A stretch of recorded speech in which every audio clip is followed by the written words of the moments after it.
সশস্ত্র বাহিনীর প্রেতাত্মারা এবং 24 জুলাই আগস্টের গণহত্যাকারী প্রেতাত্মারা এখনো বাংলাদেশকে অস্থিতিশীল করার জন্য নানাভাবে ষড়যন্ত্র করার পায়তারা করছে। আমাদের প্রতিবেশী এক রাষ্ট্র ভারতে বসে 24 জুলাই আগস্টের গণহত্যাকারী শেখ হাসিনা এবং বিগত দেড় দশক ধরে বাংলাদেশের জনগণের মানবাধিকার লুণ্ঠনকারী হাসিনা এখনো বাংলাদেশকে নিয়ে নানা রকম ষড়যন্ত্র চালিয়ে যাচ্ছে। 1971 সালে যে রক্তস্নাতের মধ্য দিয়ে আমরা স্বাধীনতা অর্জন করেছিলাম,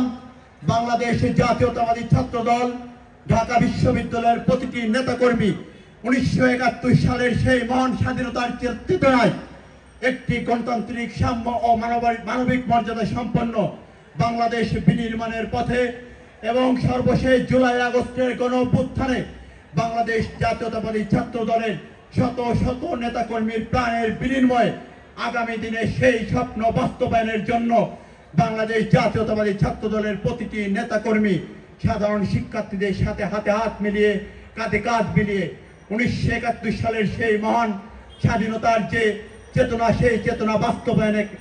একসাথে কাজ করে যাবে।